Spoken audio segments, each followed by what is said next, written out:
Mardi 5 septembre, dans le désert du Negev, dans le sud d'Israël, vivent des nomades descendants de tribus arabes.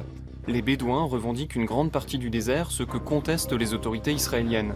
Depuis la création de l'État hébreu, les Bédouins sont régulièrement victimes d'expulsions. Le reportage d'Uri Schneider. Voilà tout ce qu'il leur reste, les tombes de leurs ancêtres. Les habitants du village bédouin d'Al-Rakib, dans le désert du Negev, ont fini par planter leurs tentes dans le cimetière. Leur village a été détruit plus d'une centaine de fois par Israël. La première, c'était il y a 7 ans.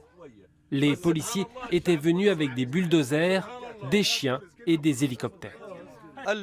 On a vu débarquer 1700 policiers. Ils nous ont traités comme des criminels. Ils ont fait sortir les femmes, les enfants et les personnes âgées des maisons. Et puis ils ont systématiquement détruit toutes les maisons et les tentes. Non seulement ils nous font vivre parmi nos morts, mais en plus ils veulent nous faire payer les frais de démolition de notre propre village. Le tribunal nous a envoyé une facture de plus de 90 000 €.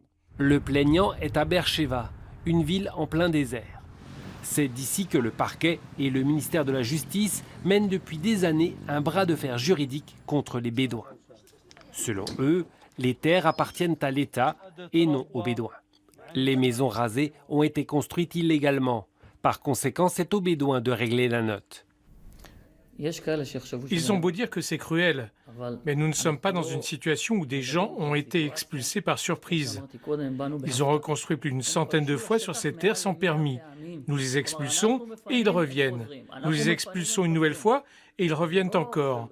Pourquoi l'État devrait-il payer les frais qu'ils occasionnent ? Nous ne payerons rien. À tout prendre, je préfère encore aller en prison si la justice opte pour cette solution. Les Bédouins disposent pourtant de documents prouvant qu'ils sont propriétaires de ces terres. Mais ces papiers ont plus de 100 ans. Ils datent de l'époque de l'Empire ottoman. Pas de quoi déstabiliser l'État d'Israël, qui explique que la répartition des biens n'aurait jamais été inscrite au cadastre. Selon l'avocat des Bédouins, les procédures judiciaires et les destructions visent un but précis. L'objectif de l'État est simple. Il cherche à mettre un point final au combat des habitants pour leurs terres. Fixer les Bédouins dans les villes pour mieux les intégrer. Tel est l'objectif affiché des autorités. Mais les intéressés n'y croient pas.